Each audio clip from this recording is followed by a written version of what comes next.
Good morning everyone. आज मेरा first day है दुनिया में और ये मेरा लास्ट डे भी है। लेकिन देखो मैं कितना खुश हूँ। गाइस, एक दिन की ज़िंदगी बताओ, इतने खूबसूरत फूल की, कोई टेंशन नहीं। कितने अच्छे कर्म किए होंगे ना। ये भी एक योनी है। और वो देखो, उसको तो कितने दिन हो गए।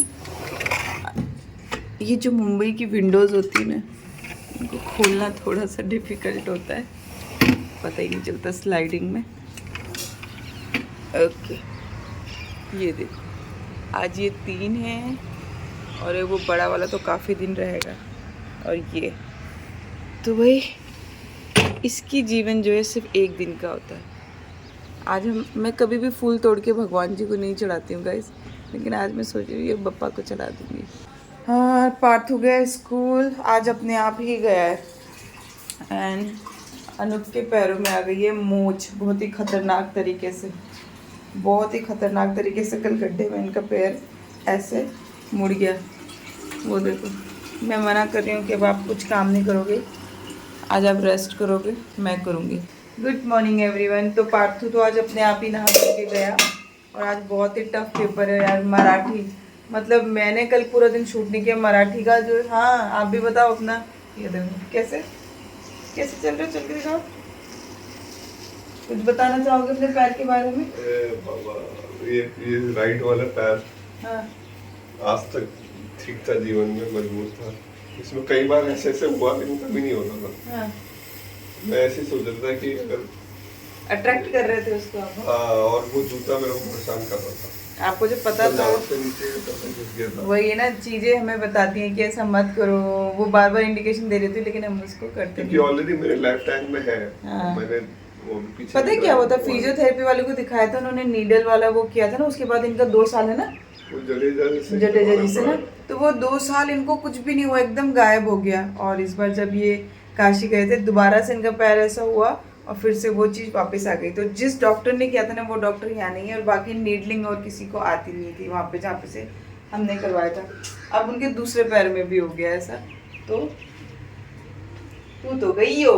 ये कह रहा है कि मेरी भी नजर लगे वॉक करने का। हाँ, वॉक देखते रहता हूँ। वॉक देखते सबको रहते बताता रहता हूँ। तभी तो। वॉक पे नजर लगी।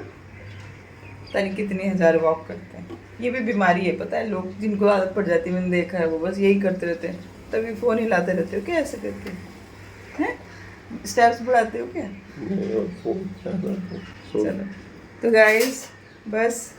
और मुझे पता चल रहा है आजकल मैं बहुत सारे लोगों के सपने में आ रही हूँ। ऐसा क्यों हो रहा है भाई? मैं क्यों आ रही हूँ आप लोग के सपने में? ज़्यादा ब्लॉग मत देखा करो मेरी, किसी और की भी देखो तो फिर थोड़े सपने कम आएंगे।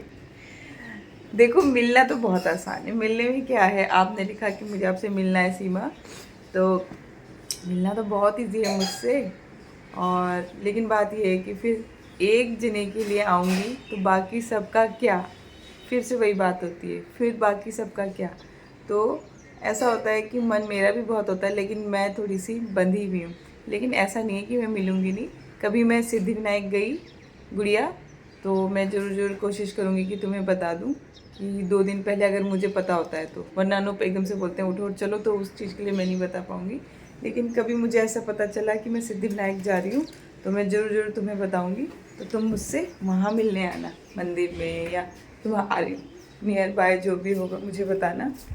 क्योंकि तुम्हारे 2 छोटे बच्चे हैं, मुझे पता है, तो मैं ज़्यादा ट्रैवल नहीं कराऊँगी। तो जो भी नियर बाय होगा कभी मिलने का, पार्थू के एग्ज़ाम ख़त्म हो जाएं तो, या फिर जब तुम यहाँ से शिफ्ट करोगी मुंबई से, तब मुझे बताना, तो मैं ज़रूर ज़रूर मिलने आऊँगी। तो बस यही कर सकती हूँ। और फिर यही रहता है, बाकी के लोग बोलते हैं कि दीदी हमसे क्यों मिले, हमसे क्यों नहीं मिले, इसलिए थोड़ा इग्नोर करती हूँ इन सब। तो चलो, वीडियो तक दोस्ती रहे। चलो भैया, चाय आ। तो गाइस, आज नाश्ते में ना मैंने पार्थू को बेसन का चीला बना के दिया था, तो बस वही अनूप के लिए बनाऊंगी और 2 चीले अनूप के लिए बन जाएंगे इसमें आराम से। तो बस गाइस, मैं अनूप के लिए फटाफट से बना देती हूँ चीला। आज पार्थू को यही दिया था क्योंकि ब्रेकफास्ट में, तो अनूप ने बोला मुझे भी यही दे दो। बस गाइस, गाइस यहाँ पे मैं फटाफट से अनुप के लिए बेसन का चीला बना लेती हूँ, कॉफ़ी बना देती हूँ, उनको दे देती हूँ एंड फटाफट करके काम भी ख़त्म कर लेती हूँ। एंड आज ज़्यादा शूट नहीं कर पाऊँगी गाइस मैं ना, बहुत कल तो मैंने बिल्कुल ही शूट नहीं किया क्योंकि पार्थू के एग्ज़ाम चल रहे हैं। मराठी मतलब इतनी मेरे लिए दिक्कत हो गई कि मैं आपको क्या ही बताऊँ, ट्रांसलेट गूगल में कर करके मैं उसको पढ़ा रही थी और मैं उनको एक कैसे चलेगा यार। अभी छोटी 2nd क्लास में इतना टफ लग रहा है। एक भित्र ससा करके एक पूरी स्टोरी थी, उसके दोस्त की मम्मी से भी मैंने कहा लिख के दे दो, अब लिख के भी दे दो तो मैं उसमें क्या पढ़ाऊँ, मेरे को मतलब बिल्कुल ही नहीं समझ आती मराठी। पर अब क्या कर सकते हैं, पार्थू को ट्यूशन लगवानी पड़ेगी मराठी की तो, क्योंकि मेरे बस की नहीं है मराठी पढ़ाना उसको। तो देखो अब क्या होता है, बस आज का पेपर उसका किसी तरह से अच्छा हो जाए भगवान से, बाकी तो कर लेगा वो अपने आप ही सारा। तो मुझे ना बेसन का चीला पता कैसा पसंद है, जब मैंने शादियों में खाया ऐसा, जब दोनों तरफ से ऐसा बना के फिर उसमें पनीर कद्दूकस करके डालते हैं, प्याज, हरी चटनी, लाल चटनी डाल के फिर ऐसे फोल्ड करके देते हैं ना, तब मुझे अच्छा लगता है, वरना ऐसे मुझे अच्छा नहीं लगता। तो गाइस जब मैं ये बना ही रही थी और आपको आइडिया बता ही रही थी मुझे क्या अच्छा लगता है, तो मैंने सोचा चलो वही करते हैं। और यहाँ पे मैंने थोड़ी सी शेज़वान चटनी, बहुत टेस्टी होती है गाइस, और ये पनीर क्रम्बल कर लिया है, कद्दूकस किया था। अब ये थोड़ी सी शेज़वान इस तरह से लगाऊंगी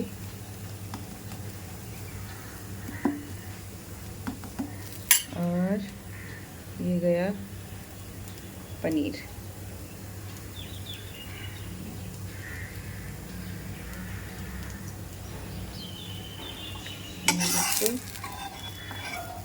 फिसल मत, मेरे एक हाथ में कैमरा है ना।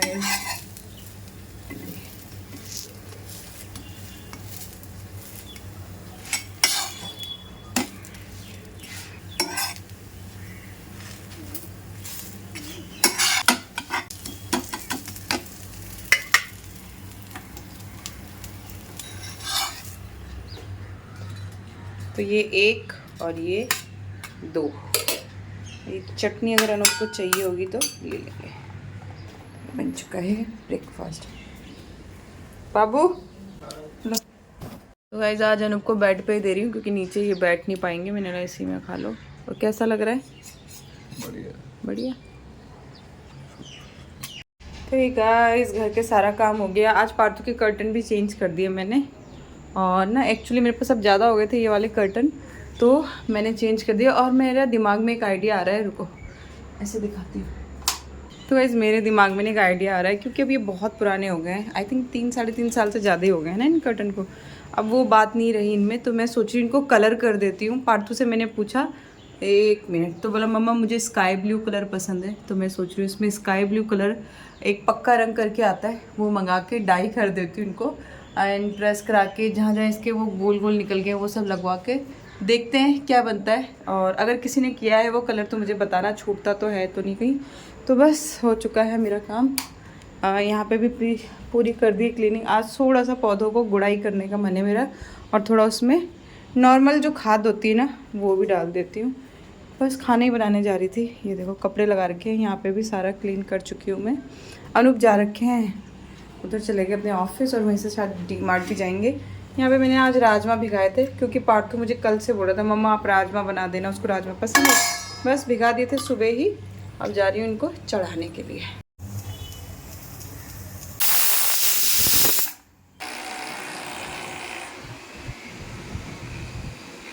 ये दोस्तों तो मैंने नहा लिया है, घर के बहुत सारे काम कर दिए। आज पार्थू के रूम के कर्टन्स चेंज करे थे और उनको भी धो दिया है, तो मेरे पास बहुत सारे हो गए थे वाइट वाले कर्टन, तो बस मैंने उनको लगा दिया। और सेम ही कर्टन है, आपको पता नहीं चलेगा कि चेंज किया है।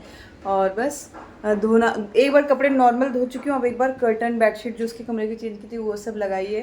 राजमा बाल लिए, चावल बन गया है, और घर के ऑलमोस्ट सारे काम हो चुके हैं। अनुप तो जा रखे हैं तब से। तो बस आज है ना, मैंने ये देखो ये बड़ा वाला मेरे पास 2 कांच के वो पड़े हुए थे, क्या बोलेंगे इनको, बाउल। एक्चुअली इसमें ना ड्राई फ्रूट आया था कभी जब मैं दिल्ली में थी आर के पुरम में, तो ये मुझे बहुत अच्छे लगे थे। तो वैसे ये बहुत ज़्यादा हैवी हैं, मैं दिखाती हूँ। नहीं ये बहुत ज़्यादा हैवी हैं, अगर आप इनको देखोगे तो ऐसे एवरीडे खाने पीने के लिए यूज़ नहीं कर सकते। तो मैंने क्या किया, इस पर बहुत दिन से मैं सोच रही थी कि फूल बहुत सारे रहते हैं मेरे घर में, तो मैंने सोचा चलो इस पर डाल देती हूँ, क्योंकि वो ब्रास वाले में, छोटे वाले में रखती हूँ ना, वो पूरा ब्रास काला हो चुका है। तो इसमें रखा है, और एक और रखा है, वो गैलरी में ऐसे चलेंगे ना तो वो दिखेगा नहीं आपको, लेकिन वो भी रखा हुआ है सामने। तो बस गाइज यहाँ पे नीचे काम हो रहा है, टर पार्थू किसी भी टाइम आ जाएगा। मतलब एग्ज़ाम पार्थू का है, लेकिन मेरे को दुखी लगी हुई है। मैं बार बार कह रही हूँ भगवान जी हेल्प कर देना थोड़ी सी, क्योंकि मराठी का पेपर भाई मैं तो बस इस कंफ्यूजन में हूँ और इस टेंशन में भी हूँ कि आगे कैसे पढ़ाऊँगी उसको। तो खैर करना तो पड़ेगा, और वो सीख ही जाएगा, बच्चे जल्दी सीख जाते हैं। तो मुझे ये वाले कर्टन भी धोने हैं गाइस। अब मेरी नज़र इन पे है। मतलब ये जो दिमाग है ना, ऐसे चलता रहता है, अब क्या नेक्स्ट क्या। और जब ये नेक्स्ट ये वाले का काम पूरा हो जाएगा ना, तब तक फिर वापस किचन आ जाएगा। तो यही लाइफ जो है, बार बार वो कहते हैं ना, गोल है ज़िंदगी। पृथ्वी भी गोल है, हमारी ज़िंदगी भी गोल है, घूम फिर के हम वहीं आ जाते हैं। वही काम हम सालों से बस करे ही जा रहे हैं। तो क्या कर सकते हैं, यही ज़िंदगी है, यही करना है। जब ऑफिस जाते हैं तो भी तो ऑफिस के सेम, ऑलमोस्ट आप देखोगे तो सेम ही काम मिलते रहते हैं। जो जैसे मेरी प्रोफाइल पहले कंप्यूटर ऑपरेटर की थी, तो वही काम आता रहता था, वही काम, वही एंट्रीज, वही वो सब करना होता था। फिर जैसे उसमें लगी मैं, ING वैश्य बैंक में भी मैं एज अ टीम लीडर थी वहाँ पे। तो मेरी उसमें ना अंडर कम से कम 18-19 लड़के थे, और वो मानेसर जाते थे। मानेसर में कॉर्पोरेट अकाउंट खुलता था बड़े बड़े ऑफिसेज में जाके, तो उन सब की डिटेल मुझे लेनी होती थी। तो वो मतलब आप समझो, एक मानेसर के जो ऑफिसेज होते थे उसमें 100 उससे भी ज़्यादा लोग होते थे, 200-250। तो वो इतने चालाक थे ना, वो लोग क्या करते थे, सिर्फ नाम भरा और उनकी सिग्नेचर करे, और बस वो इतना फ़ोटो चिपका के ले आते थे। बाकी तो उन लोगों को फिल करने ही नहीं आता था, क्योंकि कई लोग तो ऐसे होते थे जो अंगूठा छाप होते थे, बाय गॉड। तो उनके भी अकाउंट खुलते थे। डिपेंड करता था कौन सी फैक्ट्री में हैं, ऑफिस में गए हैं। कुछ लोग ऐसे भी होते थे जिनके सिर्फ नाम लिखे हुए होते थे, तो कई बार क्या होता था, फॉर्म ख़राब हो जाता था। तो वो जो इतने सारे फॉर्म एवरी डे के मेरे पे लाते थे, वो कहने को मैं टीम लीडर थी गाइज, लेकिन इतना बर्डन था ना काम का, मैं आपको क्या बताऊँ। तो वो 18 लड़के इवनिंग में आके या हफ्ते में एक बार आते थे, वो पूरा बंच मेरे टेबल पे छोड़ के जाते थे, और वो फिल भी नहीं करते थे उसको। मैम आप कर दो, मैम आप कर दो, हमें जाना है आज, हमें यहाँ जाना है, वहाँ जाना है बोल के। और मुझे तो कुछ समझते ही नहीं थे। सोचो मैं तब कितनी छोटी रही होंगी। मैं तब रही होंगी 24 या 25 साल की। और पता है, वो मैं ऐसी किकड़ी सी, कौन मुझे मतलब एज अ टीम लीडर समझेगा। तो वो मुझे कुछ नहीं समझते थे। और जो मेरे बॉस थे नितिन कपूर, वो मुझे डांटते थे कि मुझे नहीं पता, मैं उन 18 लड़कों से कुछ भी इन्फॉर्मेशन नहीं लूँगा, मेरे को तुम दोगी, तुम उनको कैसे हैंडल करती हो, तुम्हारी सिरदर्दी है। और मुझे वो लोग, मतलब मैं चिल्लाऊंगी तो क्या, मैं तो इतनी डरी रहती थी, मुझे कोई वो नहीं मिलती थी इन्फॉर्मेशन उनसे, वो कब आए नहीं आए। और मेरे को ऊपर से डंडा आता था कि उनकी अटेंडेंस पूरी होनी चाहिए, वो कितने बजे ऑफिस आए, वो कब जा रहे हैं, ये सब। तो बहुत सिरदर्दी होती थी ऑफिस के काम में यार। मतलब मैं उन चीज़ों के लिए नहीं बनी थी। मुझे एक टाइम के बाद समझ आया कि मैं इन चीज़ों के लिए बिल्कुल नहीं बनी हूँ। मैं बहुत ही सिंपल लाइफ के लिए बनी हूँ। ये सब किसी पे मतलब जैसे प्रेशर डाल के काम करवाना, ये सब नहीं, मेरे बस का नहीं था। तो कई बार लड़ाई भी हो जाती थी ऑफिस में। फिर बॉस उनके सामने मुझे ही डांटते थे कि मैं तुमसे लूँगा सारी इन्फॉर्मेशन। अब फिर एक्चुअली इनडायरेक्टली उन्हीं को डांट रहे होते थे, अगर इनमें से किसी ने भी तुम्हारे संग ऐसा बिहेव किया तो सिर्फ तुम मुझे उसका नाम बताओगी, नेक्स्ट डे वो इस ऑफिस में नहीं होगा। ऐसे कर करके काफ़ी टाइम यार ऑफिस में, बहुत सारे ऑफिस में मैंने काम किया। तो लाइफ जो है ना, वो वाली भी थी और ये वाली भी थी, बट मैं इस वाली लाइफ में ज़्यादा हैप्पी हूँ। मैं अपना घर संभालने में, घर गृहस्थी संभालने में ज़्यादा खुशी महसूस करती हूँ बजाय वो वाली लाइफ से। तो ऑफिस वर्क मुझसे नहीं होता था। आप लोग बताओ, आप में से बहुत से लोग मैं जानती हूँ ऑफिस के जॉब करते होंगे, तो आप लोगों को कौन सी लाइफ इजी लगती है? घर संभालना ज़्यादा इजी लगता है या ऑफिस के काम करना आप लोग को ज़्यादा इजी लगता था? मुझे प्लीज़ बताना। बस उसमें एक बेनिफिट मुझे लगता था, आप बहुत अप टू डेट रहते हो। आप मॉर्निंग में उठ के नहा धो लेते हो, मतलब 8 बजे तक आप फुल्ली रेडी होते हो, पूरा लिपअप होते ही कपड़े पहन के एकदम टिच होते हो आप। ये एक बेनिफिट होता था। और बहुत पंक्चुअल हो जाते हो आप, सिस्टमेटिकली काम करना आता है आपको। ऑफिस में जब आप रहते हो एक अच्छे, आपको बहुत सिस्टमेटिकली हर चीज़ काम करनी आती है। तो कुछ वो चीज़ें भी मेरे अंदर है। मैंने बहुत बड़ी बड़ी, जैसे बताया ना, HR में मैंने काम किया है। तो HR में जब मैं थी तो मुझे हर चीज़ सलीके से रखनी आई, किस तरह से मैनेज किया जाता है चीज़ों को, वो चीज़ मैंने वहाँ सीखी। किस तरह से लोगों के संग बोलना है, किस तरह से उनको परखना है, जो लैंग्वेज होती है बॉडी लैंग्वेज, उससे किस तरह से आप, शायद इसलिए भी मेरे को ना बहुत जल्दी लोगों की पहचान हो जाती है, क्योंकि मैंने वो बॉडी लैंग्वेज सीखी थी। और बहुत कम तरीके से बताते थे जब इंटरव्यू होते थे, लेकिन वो बॉडी लैंग्वेज किस तरह से पकड़ी जाती है किसी की भी, वो सब मैंने शायद वहाँ से सीखा और शायद अब जीवन में अप्लाई हो रही है। तो जब भी अनूप का कोई भी आता है ना, अनूप से रिलेटेड कोई भी लोग, मेरा कोई नहीं है जीवन में, सच बताऊँ मेरे से कोई जुड़ा नहीं, मेरा मुझसे सिर्फ परिवार जुड़ा है गाइस, बाकी कोई मुझसे ऐसा अनोखा इंसान नहीं जुड़ा है, बाहर का कोई भी नहीं है मेरी लाइफ में। तो जब अनूप से जुड़े हुए कुछ लोग आते हैं ना, तो मैं पहली बार में ही अनूप से कह देती हूँ अब ये दोबारा नहीं आने चाहिए, हाँ ये आ सकते हैं, क्योंकि मेरी जो वाइब्रेशंस हैं लोगों को कैच करने की, वो बिल्कुल सटीक निकलती है, क्या कहते हैं उसको, बिल्कुल जिसको कहते हैं ना, जो कहा होता है एग्जैक्ट वैसे ही निकलते हैं वो लोग। कुछ टाइम बाद पता चलता है, कई बार अनूप मुझसे लड़ते रहते हैं, नहीं तुमने ऐसे बोला था, नहीं तुमने ऐसे बोला था, लेकिन 6 महीने साल भर के अंदर अंदर अनूप खुद इस चीज़ के एग्री करते हैं कि यार ये बिल्कुल वैसे निकला, और अनूप खुद उनसे, मतलब अनूप का एक ही फंडा है, मैं पीछा नहीं छुड़ाता बाबू, वो अपने आप चले जाएंगे। जो नेगेटिव लोग हैं वो आपके संग टिक ही नहीं पाएंगे। वो कहते हैं, अनूप हमेशा बहुत अच्छी बात कहते हैं, जो भी आपके ऑरा के अंदर फिट नहीं होगा वो अपने आप चला जाएगा। आप खुद देखना, आपको भगाने की ज़रूरत नहीं पड़ती ऐसे लोगों को, वो आपके संग डील ही नहीं कर पाएंगे, वो आपके संग रह ही नहीं पाएंगे। आपका ऑरा इतना पावरफुल होता है कि नेगेटिव लोग आपके संग नहीं रुक सकते गाइज। तो मैं ये नहीं कह रही हूँ कि हम बहुत पॉजिटिव हैं, मैं ये कह रही हूँ कि जो थोड़ा भी चालबाजी के संग हमारे संग चलते हैं, या मन में कुछ और है और बाहर कुछ और है, जो ऐसे लोग हमसे जुड़ते हैं ना, तो बहुत ज़्यादा दिन तक नहीं टिक पाते। ऐसे बहुत से लोग आपने हमारे ब्लॉग्स में देखे होंगे जो अब नहीं दिखते। सॉरी, मैं अपनी फैमिली की बात नहीं कर रही हूँ, मेरी फैमिली में सब बहुत अच्छे हैं गाइज, और छोटी मोटी बातें हर घर में होती रहती है। तो लेकिन मैं उन लोगों की बातें कर रही हूँ जो आपको कभी तो दिखते थे लेकिन अब नहीं दिखते, क्योंकि वो उस टाइम दिखते कुछ और थे, वो एक्चुअली में थे कुछ और, इसलिए शायद वो लोग नहीं हैं। और मैं हमेशा कहती हूँ, मैं भगवान को बहुत थैंक यू कहती हूँ कि आपने उनको अपने आप हटा दिया, हमें ज़रूरत नहीं पड़ी, हमने किसी से कभी कोई लड़ाई करके किसी को नहीं हटाया, हमने किसी को कुछ नहीं किया। उन सब के फ़ोन वगैरह आते हैं लेकिन वो लोग हमारे टच में नहीं है। जैसे कुछ ऐसे रिलेशंस आप लोगों ने बहुत देखे होंगे बट आपको अब दिखते नहीं हैं। तो लाइफ है, लाइफ बहुत चीज़ सिखाती है। और मैं एक चीज़ आपको बताऊं पर्सनली, जैसे ही आप 30 क्रॉस करते हो, 30 प्लस में जाते हो, आप बहुत मेच्योर हो जाते हो। 30 तक आप एक बचपने में रहते हो। और मैं आपको ये भी बताऊं कि जवानी की उम्र बहुत छोटी होती है, तो उसको जी लेना।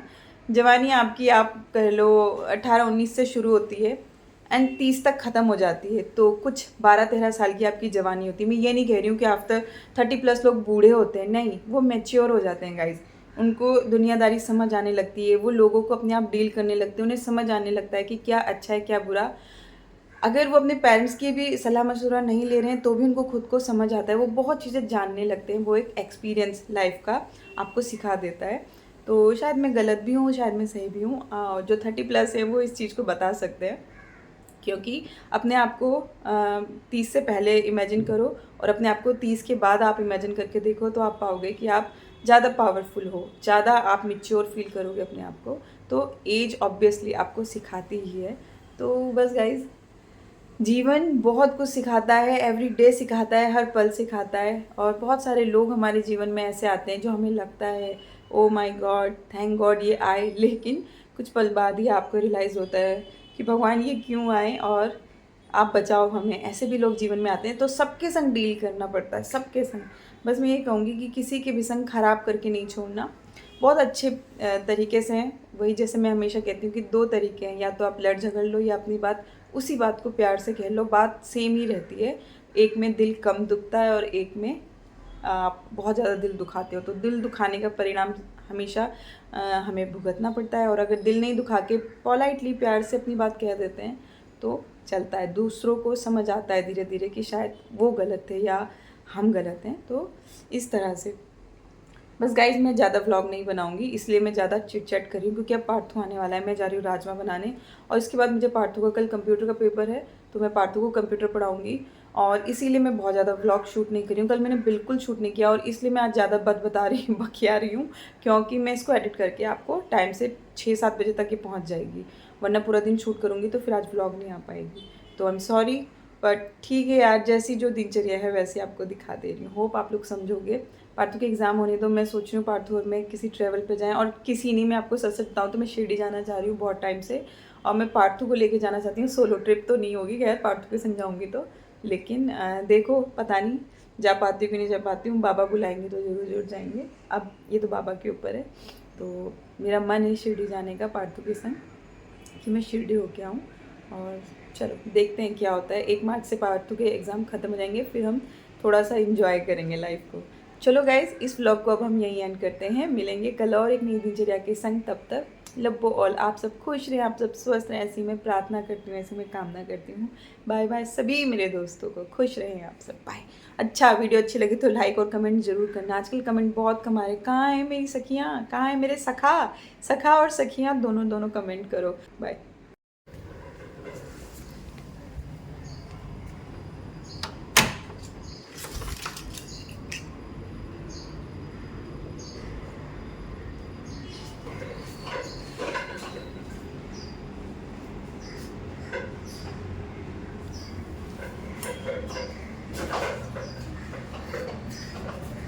मुझे पता है। मुझे भी पता है। मुझे भी पता था तू आ गया। आपको देख लिया। How was your day today? How was your paper? तो पेपर इतना इजी था, मैंने तो 5 मिनट में कर लिया। सच बता, हाँ। मजाक मत कर। जो मैंने पढ़ाया था वो आया था? मम्मा वो जो मंडी था ना वो आया ही नहीं। ले, फिर क्या आया था? केस आया था? हाँ, नहीं, फिर बोटे आया था। बोटे? सिर्फ फिंगर्स दी थी? योटे नहीं। और भित्र ससा में क्या किया आपने बेटा? उसमें पता नहीं क्या। छोड़ दिया वो? हाँ, ओ, और वो आया था ईशान वाला, ईशान मतलब? जो वो होते हैं नॉर्थ ईस्ट वेस्ट वाला, हाँ। आया था? आया तो अरे फिर पंखा मत चलाया करो बेटी, आते सा। बहुत ठंड लग रही है। ठंड लग रही है गर्मी। बेटा, थोड़ा सा कम करके। अच्छा सुनो ना, उसकी मम्मी का फोन आया था, शाश्वत की मम्मी का। क्या? वो शाश्वत को छोड़ दिया घर, वो पहुंचा नहीं था ना। उसकी मम्मी का कॉल आया था कि क्यों नहीं आया अभी तक। मैंने कहा आ जाएगा। आज किसी से फाइट तो नहीं हुई? सब ठीक है?